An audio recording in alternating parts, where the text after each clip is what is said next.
హర్యానాలో బీజేపీ కాంగ్రెస్ మధ్య పోరు నరాల తెగే ఉత్కంఠనైతే తలపిస్తోంది. ఉదయం పోస్టల్ బ్యాలెట్ నుంచి ఆధిక్యాన్ని ప్రదర్శించిన కాంగ్రెస్ అభ్యర్థులు 54 స్థానాల్లో, బీజేపీ అభ్యర్థులు 31 స్థానాల్లో లీడ్ అయితే కొనసాగారు. అయితే ఉదయం 10 దాటేసరికి సీన్ ఒక్కసారిగా మారిపోయింది. తొలుత పూర్తిగా వెనుకబడి ఉన్న కమల్నాథులు అనూహ్యంగా పుంజుకున్నారు. ప్రస్తుతం బీజేపీ అభ్యర్థులు 49 స్థానాల్లో, కాంగ్రెస్ అభ్యర్థులు 35 స్థానాల్లో, ఇతరులు 6 స్థానాల్లో లీడ్లు అయితే కొనసాగుతున్నారు. రాష్ట్రంలో ప్రభుత్వాన్ని ఏర్పాటు చేయాలంటే ఏ పార్టీకైనా 46 స్థానాలు అవసరం. అయితే అక్కడ ఆమ్ ఆద్మీ పార్టీ పోటీ చేసినా ఇప్పటి వరకు కూడా ఖాతా తెరకపోవడం గమనార్హం.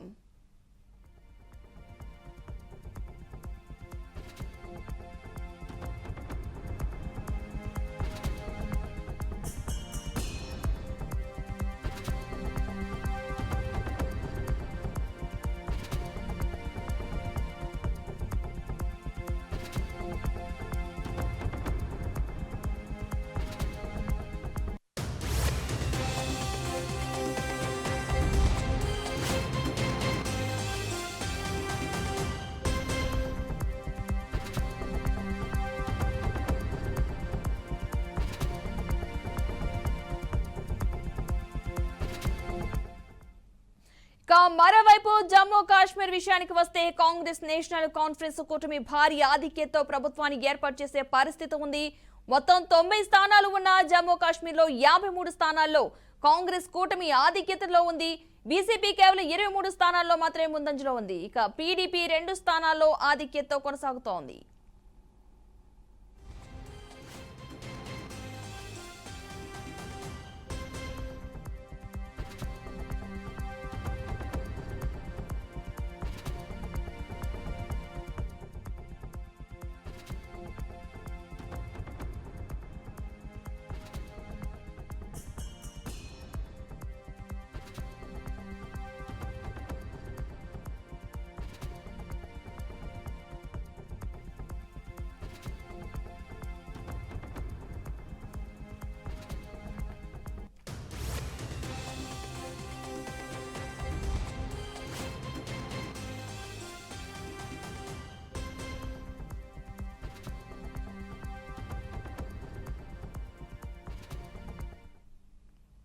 మొత్తంగా ఈ హర్యానా జమ్మూ కాశ్మీర్ కి సంబంధించిన ఫలితాల నేపథ్యంలో ఉత్కంఠ అయితే కొనసాగుతోంది. ఇదే అంశానికి సంబంధించిన పూర్తి సమాచారాన్ని మా మేనేజింగ్ ఎడిటర్ చిదంబర్ లైవ్ లో అందిస్తారు.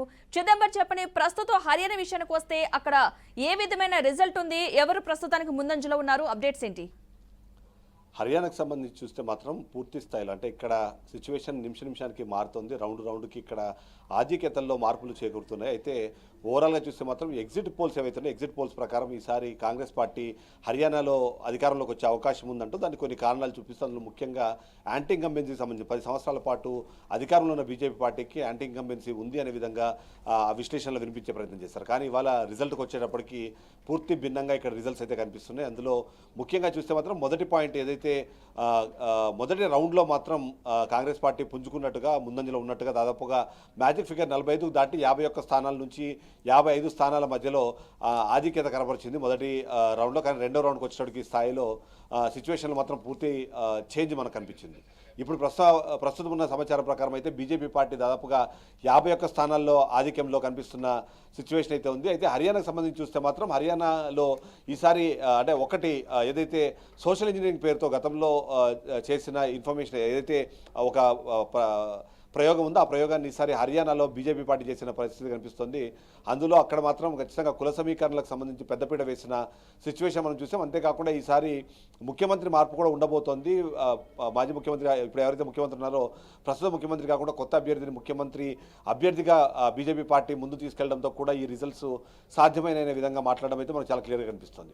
దీనికి తోడు ఏదైతే ఆపు కానివ్వండి, అది ఇండి కూటమి ఏదైతే ఇండి కూటమిగా కాకుండా ఇండియా కూటమిలోని కొన్ని పార్టీలు డిఫరెంట్గా అక్కడ పోటీ చేయడం కూడా వాళ్ళకి నష్టాన్ని చేకూర్చిందనే ఒక విశ్లేషణ వినిపిస్తుంది. ఎందుకంటే ఇండి కూటమికి సంబంధించి చూసినప్పుడు కాంగ్రెస్ పార్టీ అక్కడ బలంగా కనిపించింది. అయితే అక్కడ ఆపు కూడా బరిలో ఉండడంతో ఒక రకమైన నెగిటివ్ రిజల్ట్స్ వచ్చినట్టుగా మనం చూడవచ్చు. ఎందుకంటే అక్కడ వాళ్ళు చీల్చిన ఓట్ల శాతం తక్కువనే కానీ బట్ ఆ ఓట్ల శాతం అన్నది ఇవాళ ఆధిక్యతకు ఇబ్బంది పెట్టే పరిస్థితి మనకు కనిపిస్తుంది. అయితే బీజేపీ పార్టీ మాత్రం చాలా క్లియర్గా కేంద్ర ప్రభుత్వంలో అధికారంలో ఉండడంతో పాటు రాష్ట్రంలో అధికారం ఉండడం ఒక విషయం అయితే, ఏదైతే గతంలో ఎదుర్కొన్న ఆరోపణలు కానివ్వండి లేకపోతే ఏవైతే వ్యతిరేకతకు సంబంధించిన అంశాలు ఉన్నాయో వాటన్నింటినీ ముందుకు తీసుకెళ్లే క్రమంలో అంటే ఏదైతే ఎలక్షన్లు దగ్గర పడుతున్న కొద్దీ వాటిని సంస్కరించుకునే పనిలో బీజేపీ పార్టీ మాత్రం పూర్తి స్థాయిలో నిమగ్నమైన సిచ్యువేషన్ చూసాం.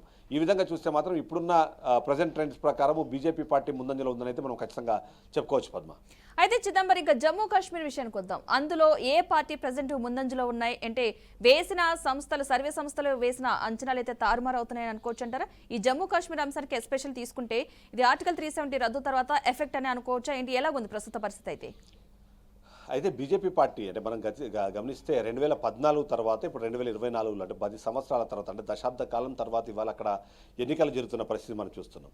2014 సందర్భంలో కూడా పీడీపీ బీజేపీ అధికారంలో ఉన్న సిచ్యువేషన్ చూసాం. అంటే రెండు భిన్న ధృవాలు ఒక్క తాటిపైకి వచ్చి ప్రభుత్వాన్ని ఏర్పాటు చేసిన పరిస్థితి మనకు కనిపించింది. ఆ సందర్భంలో ఏదైతే నేషనల్ కాన్ఫరెన్స్ కావచ్చు, అలాగే ఇండియన్ నేషనల్ కాంగ్రెస్ కానీ ఎన్సీ అండ్ ఐఎన్సీ రెండు కలిపి కూటమిగా ఏర్పడి ఈసారి ఎన్నికలకు పోయిన పరిస్థితి మనకు కనిపిస్తుంది. దీన్ని మనము పూర్తి స్థాయిలో ఇండి కూటమిగా మనం ఇక్కడ అభివర్ణించవచ్చు. ఎందుకంటే ఇండి కూటమికి సంబంధించి పూర్తి స్థాయిలో ఇక్కడ ఏకతాటిపైకి వచ్చి ఎలక్షన్లకు వెళ్ళిన సందర్భంలో ఇక్కడ రిజల్ట్స్ మాత్రం అంటే ఇక్కడ కూడా మనం ఒక విధంగా చెప్పాలి అంటే ఇక్కడ కూడా ఎగ్జిట్ పోల్స్ని తారుమారు చేశాయని చెప్పవచ్చు. ఎందుకంటే ఎగ్జిట్ పోల్స్ ప్రకారం చూస్తే మాత్రం రెండు బీజేపీ అలాగే ఇండి కూటమి రెండు హోరాహోరీగా పోటీ పడే అవకాశం ఉంది. అక్కడ పీడీపీ కీలక పాత్ర పోషించే అవకాశం ఉంది. దానికి తోడు ఇండిపెండెంట్లు కొద్దిమంది ఉన్నారు, వాళ్ళు కూడా ఏమైనా ఇక్కడ కీలక పాత్ర పోషిస్తారన్న అనుమానాలు వ్యక్తమయ్యేలాగా గతంలో ఎగ్జిట్ పోల్స్ వచ్చాయి.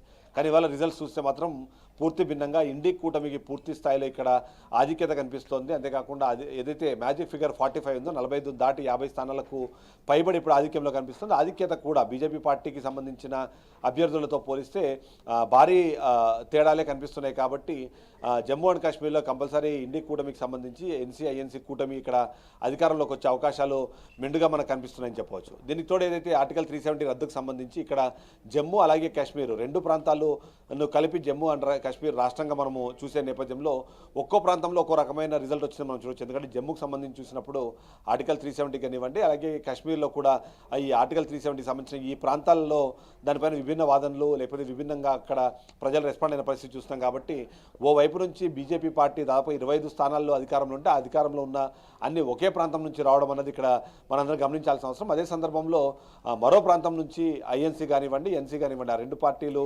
ముందంజలో ఉండడానికి కారణమైతే కంపల్సరీ ఆర్టికల్ 370 రద్దుకు సంబంధించిన డిస్కషన్ కానివ్వండి. దీని సందర్భంలో ఏదైతే జరిగిన చర్చలు ఏవైతే ఉన్నాయో ఆ చర్చలన్నీ కూడా ఇవాళ వాళ్ళకి పాజిటివ్ రిజల్ట్స్కి కారణంగా కనిపించవచ్చు.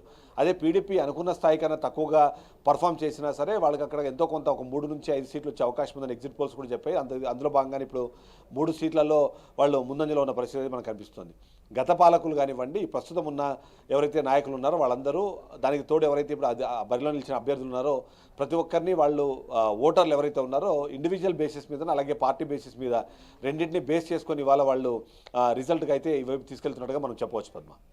ఓకే చిదంబరం, మళ్ళీ మిమ్మల్ని కాంటాక్ట్ అవుతా, మీరు హోల్డ్లో ఉండండి. మొత్తంగా ఈ జమ్మూ కాశ్మీర్కు హర్యానాకి సంబంధించిన రిజల్ట్ విషయానికి వస్తే 10 గంటల తర్వాత అయితే పూర్తిగా కమల్నాథులు అనూహ్యంగా బరిలోకి ఉన్నారని అనుకోవాలి. మొదటి నుంచి కూడా కాంగ్రెస్ కూటమి ముందంజలో ఉండగా అనూహ్యంగా 10 దాటిన తర్వాత బీజేపీ ముందంజలో ఉన్నట్టుగా తెలుస్తుంది. ప్రస్తుతం బీజేపీ అభ్యర్థులైతే 49 స్థానాల్లో, కాంగ్రెస్ అభ్యర్థులు 35 స్థానాల్లో, ఇతరులు 6 స్థానాల్లో లీడ్లో కొనసాగుతున్నారు. రాష్ట్రంలో ప్రభుత్వానికి ఏర్పాటు చేయాలంటే ఏ పార్టీకైనా సరే 46 స్థానాలు అవసరం. అయితే అక్కడ ఆమ్ ఆద్మీ పార్టీ అయితే పోటీ చేసినా కూడా ఇప్పటివరకు కూడా ఖాతా కూడా తెరవకపోవడం అయితే గమనార్హం అనుకోవాలి. మరోవైపు జమ్మూ కాశ్మీర్ విషయానికి వస్తే కనుక కాంగ్రెస్ నేషనల్ కాన్ఫరెన్స్ కూటమి భారీ ఆధిక్యతతో ప్రభుత్వాన్ని అయితే ఏర్పాటు చేసే పరిస్థితి అయితే ఉంది. మొత్తం 90 నియోజకవర్గ స్థానాలు ఉన్న జమ్మూ కాశ్మీర్లో అయితే 53 స్థానాల్లో కూటమి ఆధిక్యతలో కాంగ్రెస్ అయితే ఆధిక్యతలో ఉంది. బీజేపీ కేవలం 23 స్థానాల్లో మాత్రమే ముందంజలో కనిపిస్తుంది. ఇక పీడీపీ అయితే 2 స్థానాల్లో ఆధిక్యతలో కొనసాగుతోంది.